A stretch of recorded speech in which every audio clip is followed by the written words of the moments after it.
Good morning. Good morning, everyone. And thank you for your presence here for another Scientia meeting. Today, we welcome Professor João Pedro Barreiros from the Azorian Biodiversity Group from C3C, which I thank in advance for accepting our invitation. With the talk, Reassessment of Groupers is done. So what's next for them? To present Professor João Pedro Barreiros, we also have today with us Professor Paulo Borges, also from the Azorian Biodiversity Group from C3C, and to whom I give now the floor to say also a few words. Thank you. Good morning to everyone. Many thanks for coming to this presentation. I will have the opportunity here to give some words about Professor João Pedro Barreiros. Professor João Pedro Barreiros has a long experience in the study of marine biology in the Açores. He received a PhD in biology and in animal ecology from the University of the Açores in 2001. And since then, he dedicated his research to many aspects of ecology of fish in the Açores, not only trying to understand the biology of many species, but also doing a lot of works on biodiversity, conservation, and trying to assess also the conservation status of many species. He has also ongoing projects in Brazil and Africa, collaborating with colleagues in these countries in the study of the fauna of these areas. Today, he will present some of his results of some recent studies with groupers. One of the groups he's dedicating a lot of work. I hope everyone enjoy this presentation.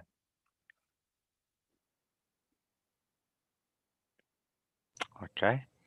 Okay, thanks, Paulo, for your kind words. Well, hope I will be deserved for those words. And thanks also for C3C for inviting me for this session and to share with all of us and to all of those who are listening to us at this moment, a question that puzzles everybody and has huge implications in the conservation of a specific group of fish, marine fish in this case, to which, in fact, as Paulo said, I dedicated a long time, and I work for a long time with this group of fish that goes even before my academic start as a professional scientist almost 10,000 years ago, something like that. Anyway, if possible, I'm going to share my screen now and to start with the presentation, which is, as been said earlier, the reassessment of groupers is done. So what's next for them? So let's try to chat a little bit in an informal way to try to understand this group and to try to know what affects especially this group, but not only this group of fish. Generally speaking, lots and lots of many reef-associated fish, mainly throughout the world, who are currently affected by lots of pressures from lots of different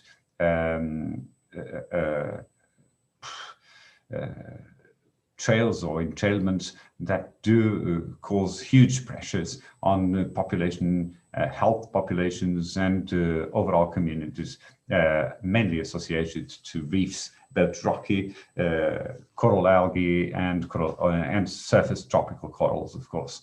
In this case also, let me start with saying this. The purpose of conservation in this case is not exactly only and solely for contemplation, for freedom, for scuba diving, photo, for whatever that is. No, the purpose of conservation is also to guarantee the future of fishing. We are not supposed to say to people, and as you will see later, I love fishing, especially spearfishing, but we must tell political decisors and stakeholders that, and express to them clearly that without conservation, no possible future is there in the short to mid-term to fisheries overall. So, in fact, in a nutshell, so as a sort of resume of what I'm talking about, in November 2016, my specialist group, the specialist group in IUCN, into which I'm in since 2004 or 5, we met for a reassessment for the 167 so far valid species of Epinephelidae that were evaluated, and the assessments published by the Red List in 2018. Well, we know that the number of species under the threatened category is reduced, but the problem that I will develop a little further on is that we have many species with a data deficient status, which is not, well, in many places, this data deficient status is understood as a not problematic situation for a given species, which is quite the opposite. Data deficient may be something very problematic because of the definition of the IUCN category. We know next to nothing about some species, and that is quite well understood when we have just the holotype, like it happens almost every year in the Pacific. Last year we collected, 3 years ago, we collected in French Polynesia about 3 to 5 new species of groupers, small species, that we have only the holotypes, and 2 of them are still being described in the Museum of Monterey Bay in California.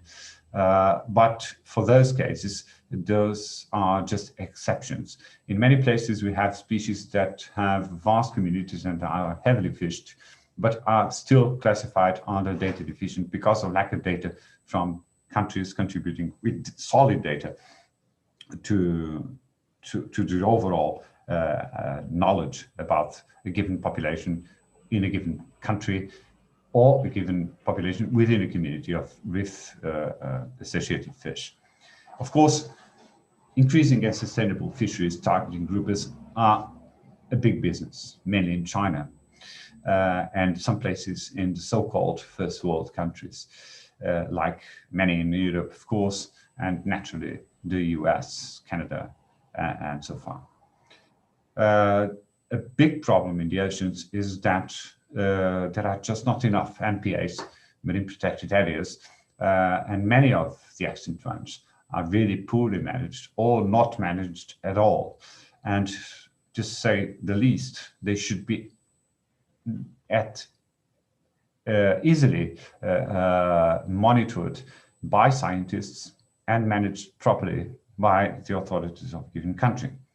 The fact is that many MPAs are placed in areas that are not at all interesting for protecting a given number of species, and that is happening worldwide because of the fishing lobby that accepts MPAs, but outside the crucial areas for many species. And groupers are not like tunics and are not like many fish that form huge schools and reproduce in high numbers. No, they are long-lived species, most of them. They are solitary and are not gregarious, with the exception of many species that need aggregations for spawning. And so their own biology and then their own reproductive strategy, life strategy, does not help in the preservation of solid communities. So in Fayal, in Horta, we had the last meeting of our specialist group. This is the typical group photo in November 2016, and I gave down there you have the link for our specialist group shared by Yvonne Sadovi from the University of Hong Kong and co-shared by Matthew Craig. Unfortunately, our colleague Philippe Patrice Roncourt on the back row, third from left, passed away last year with pancreatic cancer just before this paper the other paper went out, the next paper that I'm going to show.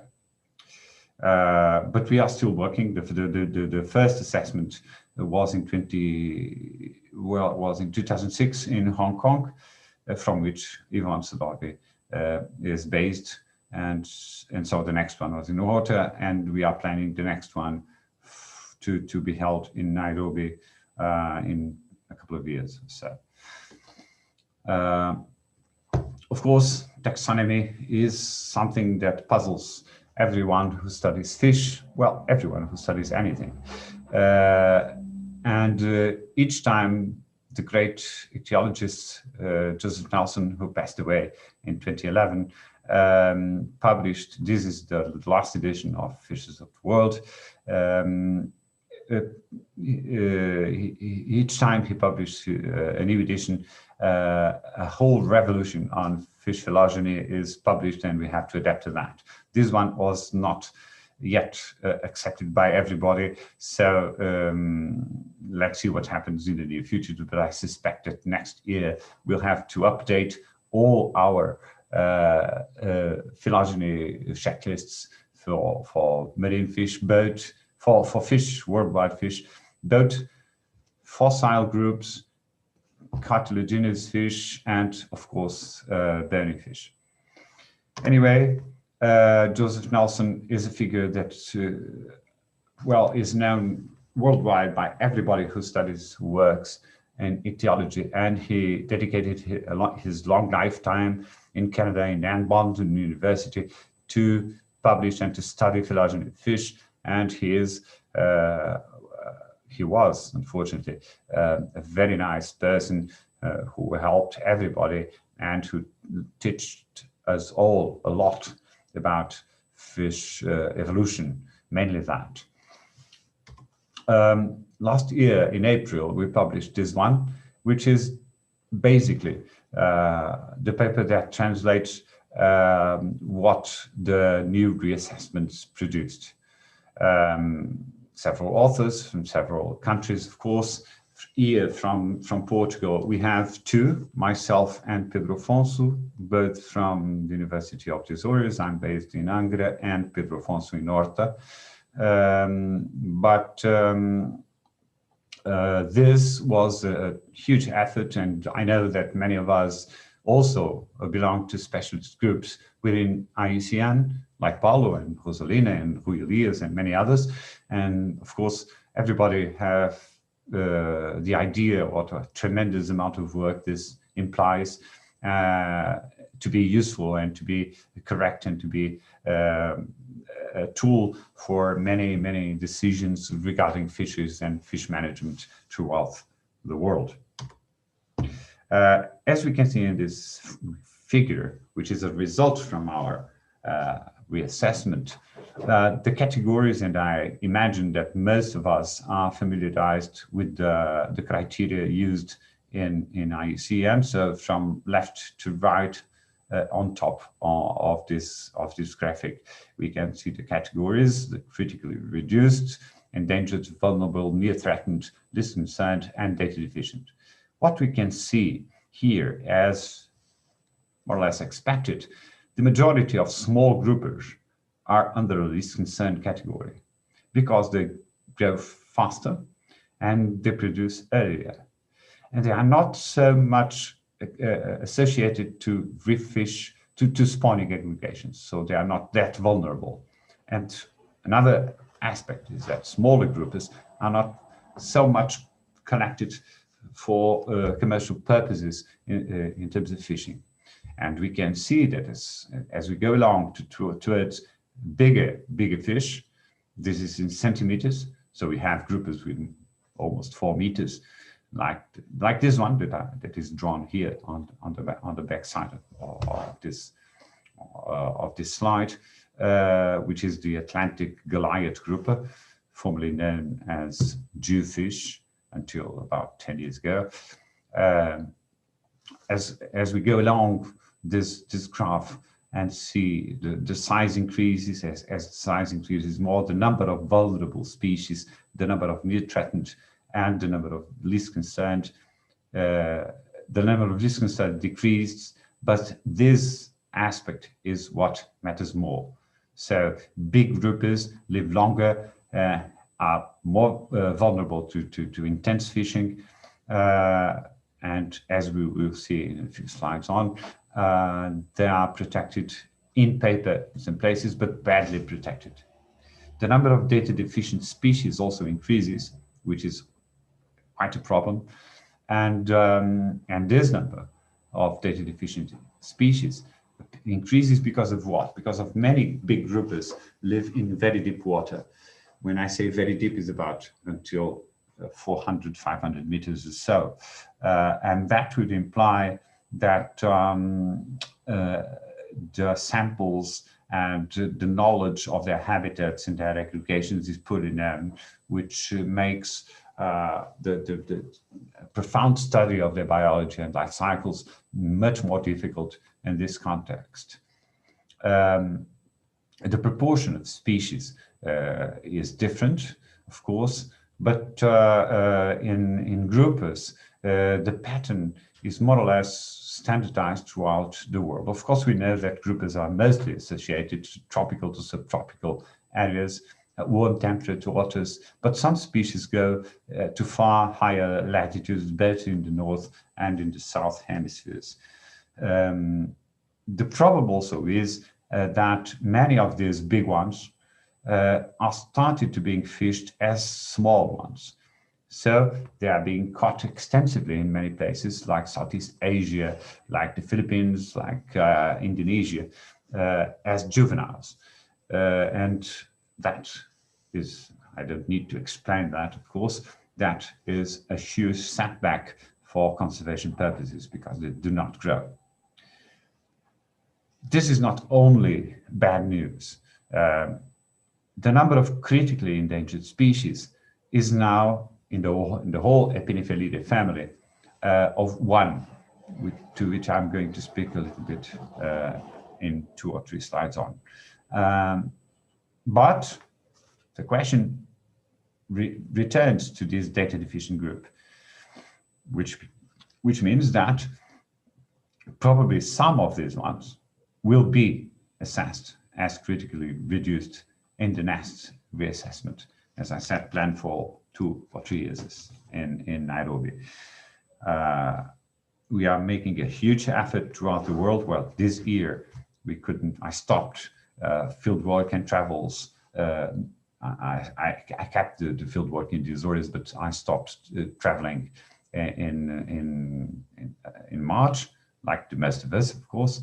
The last one was to La Réunion, where I saw in fish markets very, very small groupers that grow to more or less this size, these two categories of sizes.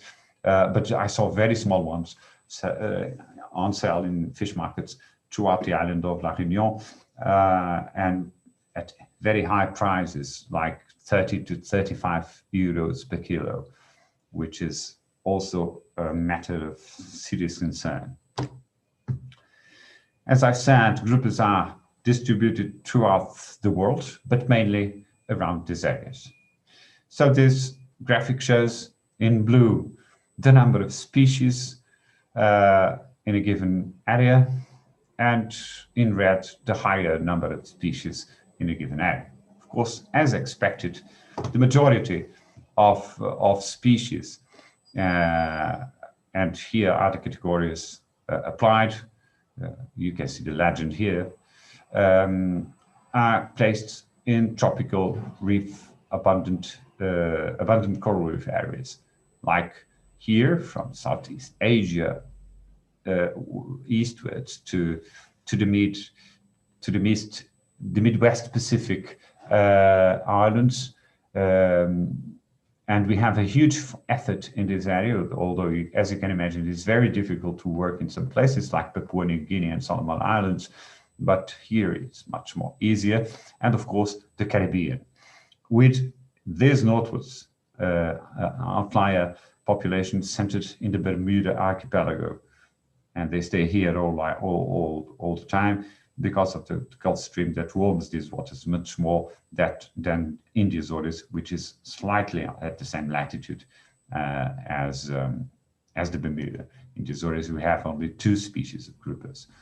The same applies in many other places between 1 and 12, in almost all the Atlantic Ocean, with the exception of the Caribbean and Gulf of Mexico.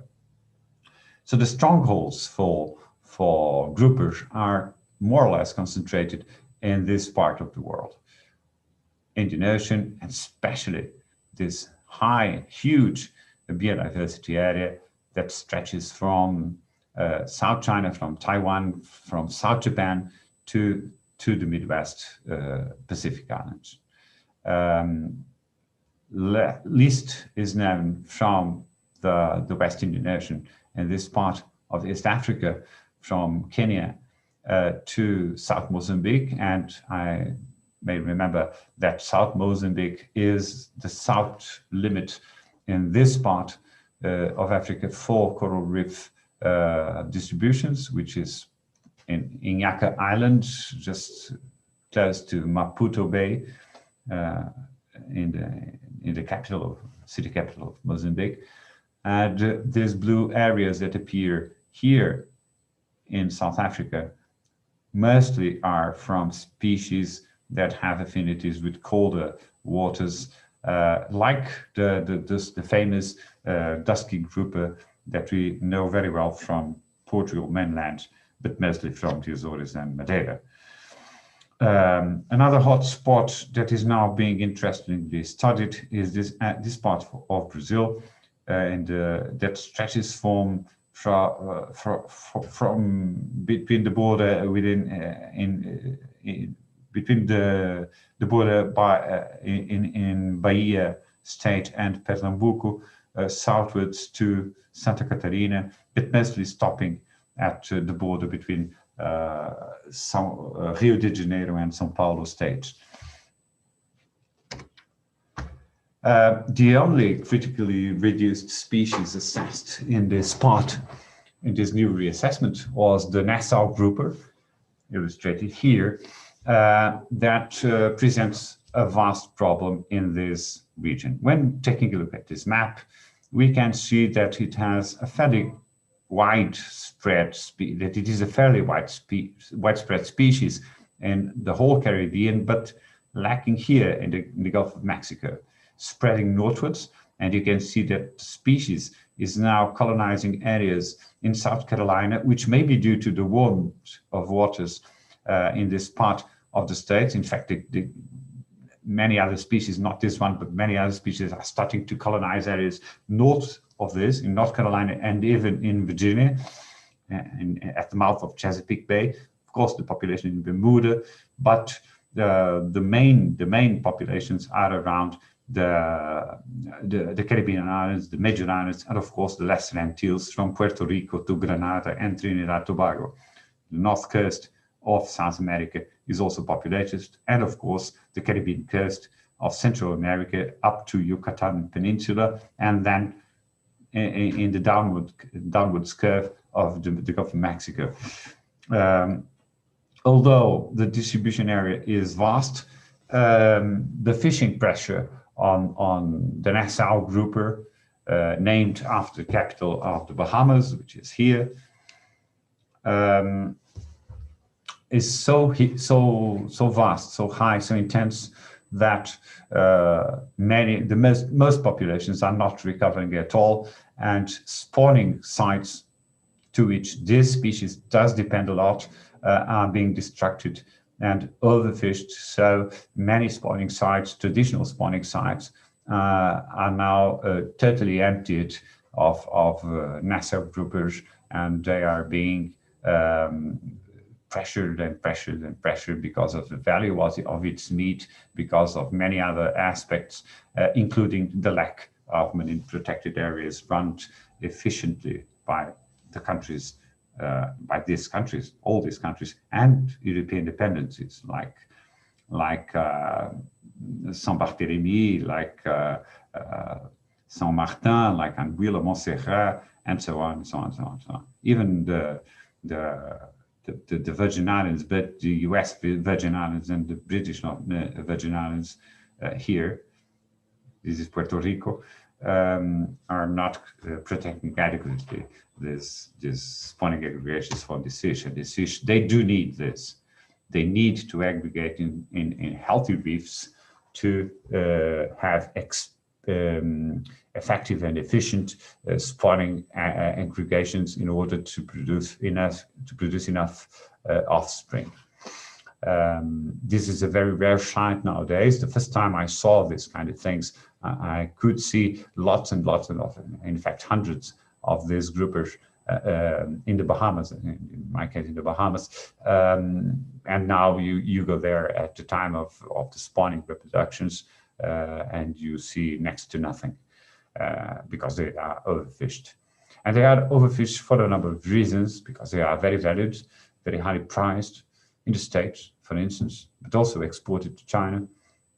And this panorama in the Caribbean is more or less the same that happens a little bit throughout the world. The management effectiveness of Caribbean MPAs is 48% inadequate. Only 6% is good. So what happens inside the MPAs is practically unknown. And to add to this problem, fishing vessels from many countries in the Caribbean and outside the Caribbean go inside MPAs to fish. Not only traditional fisheries, not only artisanal fisheries, but industrial fisheries, actually. Another problem on MPAs in the Caribbean is that 80%, which is a ridiculous number, of reefs, of coral reefs, are outside MPAs. And this happens because of what? Because in many places, the fishing industry lobbies for the implementation of MPAs in soft sandy bottoms, like sand or limestone or vessel or whatever, not in corals, because they want the corals to fish. And the politicians accept those demands naturally because they need the votes of the fishing industry. And they do not apply the majority of MPAs where they should be, under coral reefs. And the areas are very small. And you can see again, this is appalling. 80% of MPAs outside reefs is something that is just for someone to say, we have a lot of marine reserves. The same thing is happening here, for instance, when the politicians say that the Açores are increasing their marine protected areas in 30%, that is applied to the deep ocean. Of course, the deep ocean must be protected, but the coastal areas in oceanic islands with no continental platform need much more marine protected areas because they are being depleted, and some islands are now next to collapse, or even in that stage. The problem with groupers also is linked to this aspects: long lifespan, long generation interval, high-sized species, non-gregarious, drift-dependent, and spawning aggregations.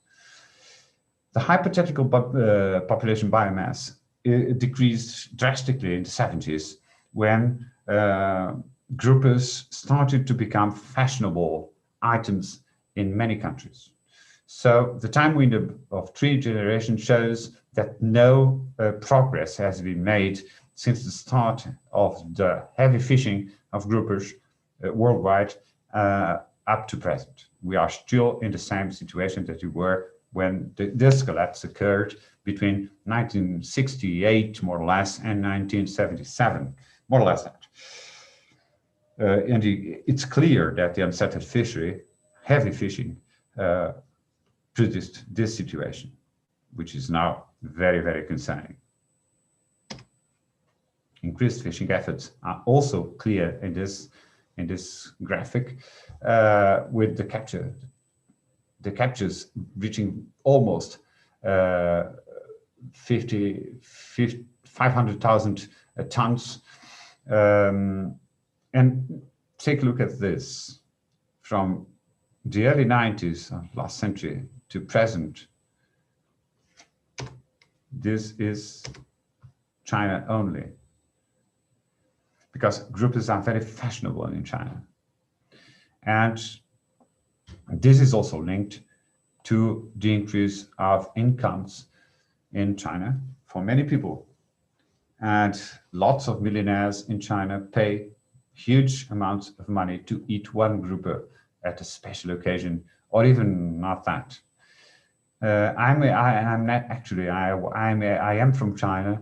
I was born in Lisbon by chance, but I am from Macau, and I was used since my very young age, since a very young age, to see the propension to collect fish and to go to markets and to get live fish home to eat.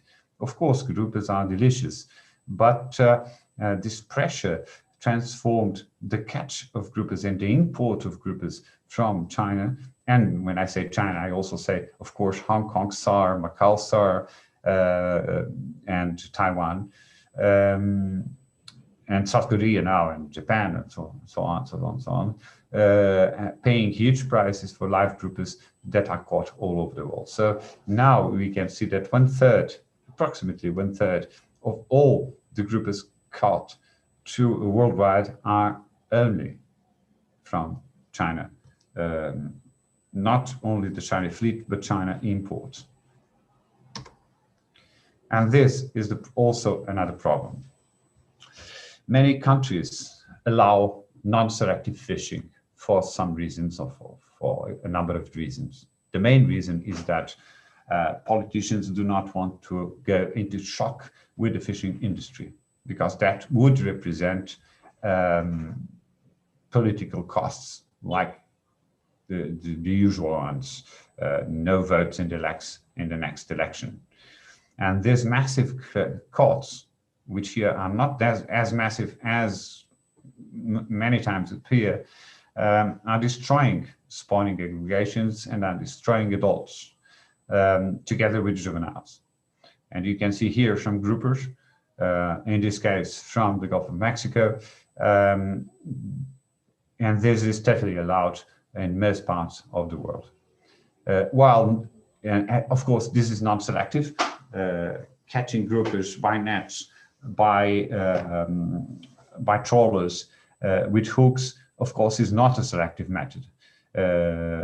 Groupers, even when protected, cannot read and do not know that they are protected. And I even cartooned a few years ago in a conference in Mexico, showing a grouper looking at a hook, and near the hook, it was an advice written: groupers, you are protected, so don't bite this. Of course, that doesn't work. But when we go to selective fishing, like spearfishing, which is the only 100% selective fishing that exists in the world, and you can see that I do like to fish, this is most often than not the only form of fishing that is totally prohibited. This happens in the Azores.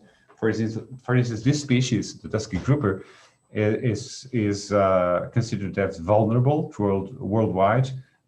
In the first assessment, was wrongly categorized as endangered because of the Mediterranean populations, not because of the Atlantic populations. But now it's vulnerable, and catching 1 or 2 or 3 or 4 or 10 in 1 year, it's not a problem, but this is prohibited here.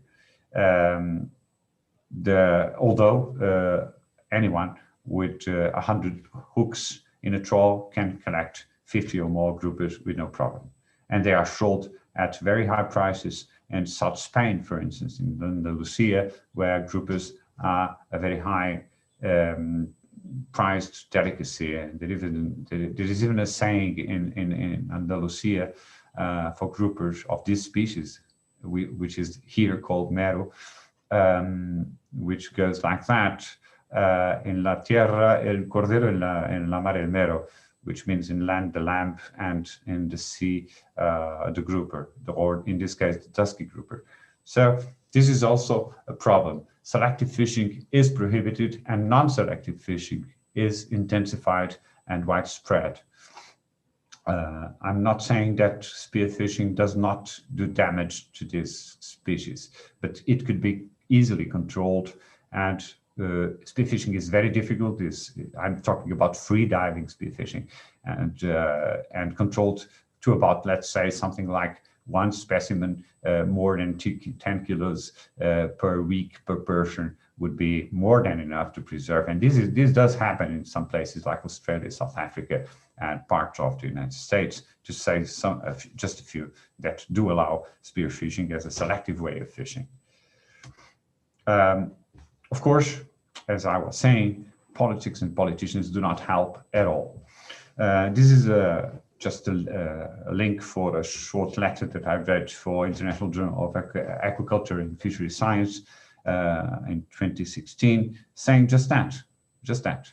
We know worldwide, we know the answers. We know what has to be done to fish correctly and to preserve resources to still continue to fish for years on, for the future. We don't want fishing to stop. That's not the idea. The idea is to have sanctuaries where fish can be studied, can develop healthy populations and strong communities, and widespread and export that biomass to the outskirts and the frontiers and borders of the MPAs. But fishing is also important and will be important, but will be important only if MPAs are effective. And that is what the politicians are not doing at all throughout the world. In fact, the number of the areas occupied by marine protected areas in the world, in all the world, with the exception of the Antarctica sanctuary, can be equivalent to the area of this country, South Africa, which is next to nothing, of course.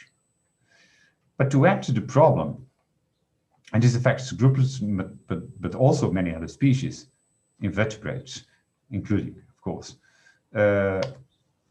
When we take account and make these calculations in a different way, calculating the area of marine protected areas that do not allow any kind of fishing, the total area in the world is the area of the Netherlands, which is, of course, next to 000. It's nothing. So my question is, why do we have some terrestrial national parks that are bigger than some countries? Like, for instance, the Kruger Park in South Africa is bigger than Israel, or almost the same size. And in the oceans, it's not possible to have high areas or vast areas of MPAs that are actually effective in protecting what they are designed for.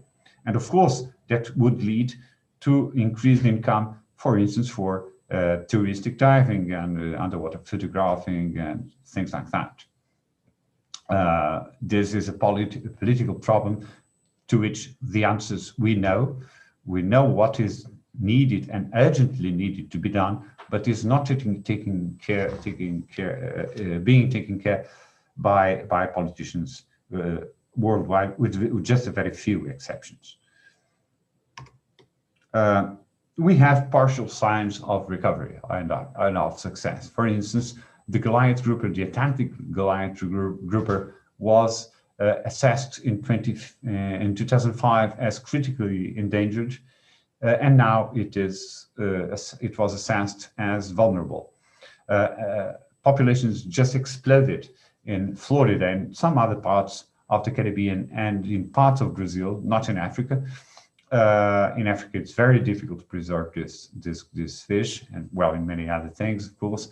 And they are now quite abundant in some places. This is a picture from the Keys, where giant groupers, Goliath groupers, made a very solid comeback. This will allow, in some places, the return of a partial fishing for this fish. This fish can grow to 3 meters and more than 200-300 kilos. It's very big, shallow water, but it's fragile, of course. Grows for a long time, lives a long time, and needs spawning aggregation sites. But this is the proof that marine protected areas, as if it was needed, do work and benefit fisheries together with tourism and ecotourism activities. In this case, diving to see these magnificent fish, which are gigantic in proportion. Some of them, this one in the front row is more or less a fish, certainly with more than 250 kilos, more or less that. So this is a sign of recovery. This is a sign of success that is now happening in the Gulf of Mexico and in Florida, at least in those places. We can see some also, we can also see some signs of recovery for this species in North South America, from Colombia to Trinidad Tobago, and as I said, in parts of Brazil. So this works. We know that protecting and having MPAs do work for these guys. Let's take another look, but here to the endemic Macaronesian Islands grouper, which occurs only in the 4 Macaronesian archipelagos. They are not fished by commercial fisheries. It's difficult to see one of these in all the 4 archipelagos. They are endemic to the 2 Macaronesian archipelagos. And they are very poorly known. Their biology is difficult to understand, and their aggregation sites, those few that were identified, 2 of them at least were destroyed. One of these aggregation sites in the west part of the island of Faial, that lasted for and was known for about 10 years, was suddenly destroyed by a very high pressure from commercial fishing that just extirpated the adults that usually aggregated to those site fidelity spots for aggregation for spawning purposes.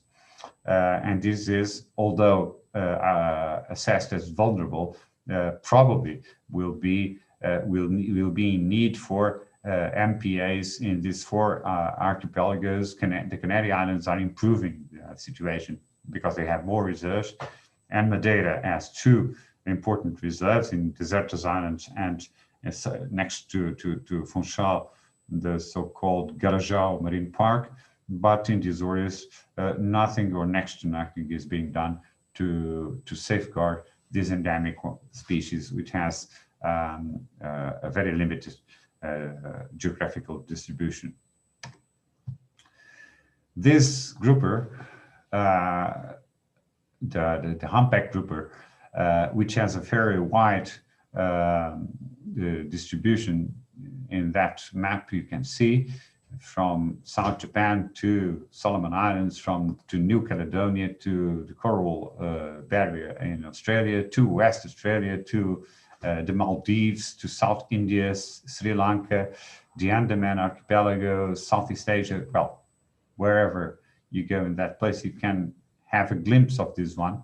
But although some catches are to sell for food, most catches are to the exploding aquaria ornamental market in Asia, mostly in China, in Taiwan, and in Japan. And we have some troublesome recent news of the demise of many populations of the humpback or panther grouper in these places. So main threats may be resumed to these 4 points. Number of spawning sites, positively correlated with reproductive potential. We need to protect spawning areas. But spawning areas must be inside vast MPAs. We are now dealing with a situation to protect specifically spawning sites in the Maldives, but the position of the Maldivian government is to protect the spawning sites only when fish are using those areas. That sort of things lasts for a couple of weeks, the most. So protecting a site for spawning that lasts, and the protection lasts for only 2 weeks or so, is not enough, because elsewhere in time and in space, those fish will be caught and exported to China from the Maldives, actually. Large increases in fish density during spawning increases vulnerability, of course. When you have hundreds and hundreds of fish in aggregation situations, they will not pay attention to any fishing effort. They will not elude fishing efforts, and they will be fished to exhaustion, to the point that a spawning site can be destroyed in 2 or 3 seasons. The spawning season's duration, of course, is also inversely correlated to vulnerability, and the compensatory effects whereby aggregation is allowed to drop to very low numbers may become particularly difficult to recover, which means that when spawning sites are heavily fished and populations are very depleted, the surviving number of fish may not be enough for a full recovery of that spawning site and the population as a whole. When you lose lots of sparse distributed populations, that is the first step towards a local extinction, to say the least. What should be done? And this is our main effort now. Our newsletter will be available by the end of this year or early in January 2021. Increase our effort assessing data deficient species, supporting coastal governments. We are working actually today intensively with the governments of the Maldives, as I said, and also Israel, which is planning to increase their marine protected areas. But the problem in Israel is that most of its short coastline is of sand, so habitat which is not appropriate for groupers. And the plans in Israel are to protect groupers. So how can you do that in a mostly sand-dominated bottom, which does not attract groupers significantly, at least, and in a very short space? I don't know, but we are working with them to find a solution. And one of the solutions could be the production of artificial reefs. And let's do if that is available or possible to develop. And of course, as I said insistently, countries must increase the management and of the current MPAs and increase the area of MPAs throughout the world. We need education actions, we need outreach publications, we need to inform people that groupers and many other species of fish must be protected, not only for some rich tourists from the so-called first world go to exotic places and take nice photos of them, but also to be able to keep on fishing and to keep on eating this delicious resource that can be used for many, many purposes. And of course, the last thing you want is to shut down the possibility of fishing a given species just because it disappeared or is in the path to disappearing at all. Thank you for your attention. This image is from the Gulf Stream and shows how groupers can be heavily fished, even in sports fishing. This is from the 50s in Florida, in the West Keys, and is now possible to happen again in a more controlled way. Fishing can also be an income towards protecting and investing money into marine protected areas. So that's it, that I wanted to share with all of you. Hope you enjoyed this insight into groupers. And now, of course, if if we have questions or discussions to upcome, I'll be very happy to try to answer those. Thank you to C3C for inviting me to this eCiência meeting.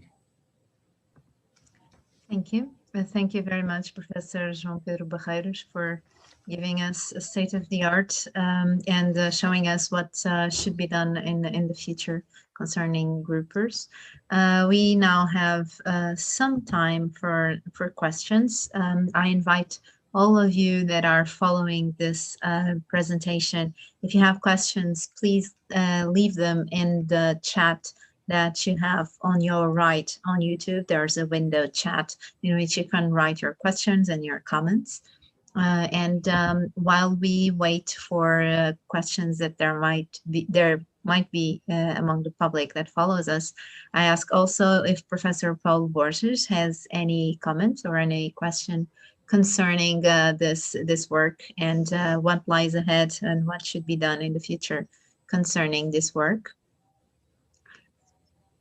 I don't know if Professor Paulo Borges is following us right now, but if he has any question, we invite him also to leave a comment and a question. And we already have some questions at YouTube in the meantime.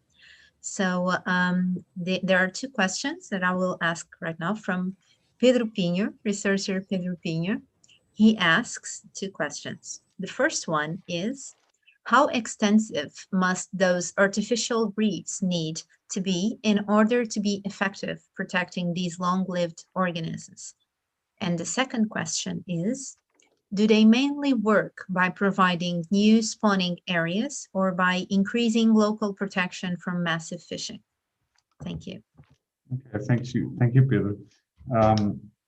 Artificial reefs, in the case of Israel, which is now the case that we are working with the government to find a solution, could be a very nice way to, and they are in many places in the world. They are very nice places to implement strong based and wide MPAs. The size of those artificial reef camps in order to attract populations, in this case groupers, but not only groupers, many other species attracted to reefs. It's difficult to determine their real size. In the case of Israel, we are now planning to work on mainly two sites. One in the south near the border with the Gaza Strip, which has some rocks, and one in the north off Tel Aviv, where we also have some rocks. The wrecks, some wrecks are already there. Wrecks from the First World War, from the Second World War, they are already there. It's just a matter of mapping those and inciting people to preserve that area, not to fish over there. But I would say that if we can go to a target of about 10% of coastal areas for each country or region within the whole world, that would be the starting point of security for a wide net of NPAs. And of course, sorry, the second question was? The second question is, do they mainly work by providing new spawning areas or by increasing local protection from massive fishing? Both. For instance, in the Maldives,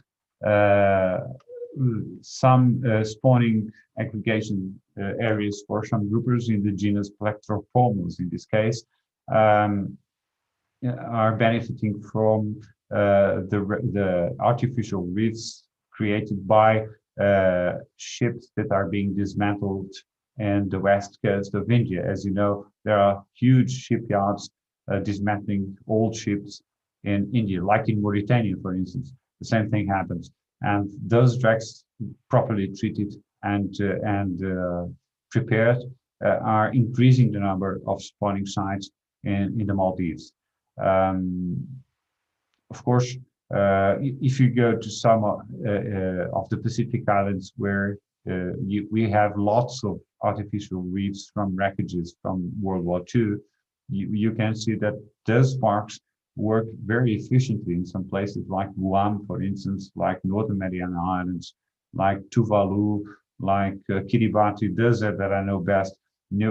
Some places around Samoa, Fiji, Solomon Islands, and North Papua New Guinea, they work very well. They attract lots of tourists for ecotourism, scuba diving, and in the margins of those areas, which are a mix of natural reef and coral reefs with artificial reefs that are there for a long time. In some cases, work very well for increasing the attractiveness of the sites for groupers and many other species, of course, and are a high value for many places. In many places, if you have the chance to go to Pearl Harbor in Hawaii, which 3 days ago was the 79th anniversary of the Japanese attack in Pearl Harbor and the ongoing of the US into World War II. The Pearl Harbor site is now a marine park. It's also a sanctuary for the people that died during that attack. Can be visited, and you have lots of ships wrecked in Pearl Harbor. And that is a fantastic marine park with lots of groupers and aggregation sites with groupers. The same thing happens in the island of Midway, where the huge battle between the Japanese Imperial Fleet and the US Navy occurred, and in fact turned it was the starting point of the overturn of the Japanese Empire in World War II. It's filled with wrecks, and it's a fantastic marine park, as well as many other places throughout the Pacific. So yes, the combination between natural reefs and artificial reefs could be very important, while also saying that properly managed artificial reefs in sandy bottoms can create new places for aggregation of reef-associated fish. Thank you. Thank you very much. For now, I think we don't have more questions in the YouTube chat, and since we are approaching the time limit of our talk, if we don't have more questions, which I'm following here, and it seems that we don't, perhaps we should now wrap up our session. And I give you again congratulations on this talk. Thank you for the opportunity. Thank you, Marta. Thank you, Mariana. Thank you, C3C. And thank you for the opportunity of taking us with you in this voyage, also to learn more about groupers. And I thank all of you that thank you for accepting our invitation. Thank you, Professor Paul Borges, who was also here with us. Thank you, Mariana, who was in the back office. And thank you all of you that have followed this presentation. Thank you for your presence, and stay tuned. We have one question. Can I still ask? Do you have like 10 minutes? Yeah, okay, great. It was a last minute question. So a question by Vitor Souza, also a researcher at C3C, I think, if I'm not mistaken, it's the same Vitor Souza. Has genetic data has been used to study the population structure of these species? For instance, the endemic from Macaronesia? Yes. I have 2 recent papers on genetics, not of the islands grouper, because of we don't have a number of individuals collected, enough number of individuals collected from the 4 archipelagos, but I published 2 years ago or last year a paper on transatlantic genetics of the dusky grouper, or our Meru, from Brazil and from the Açores and from some other sites in the Mediterranean, that I can send to Vitor. Just email me and I'll send the paper, or it's available in ResearchGate. And we are finishing now another paper on dusky groupers genetics in a transatlantic perspective that will probably give us some insight into some subpopulations with higher genetic diversity than previously thought.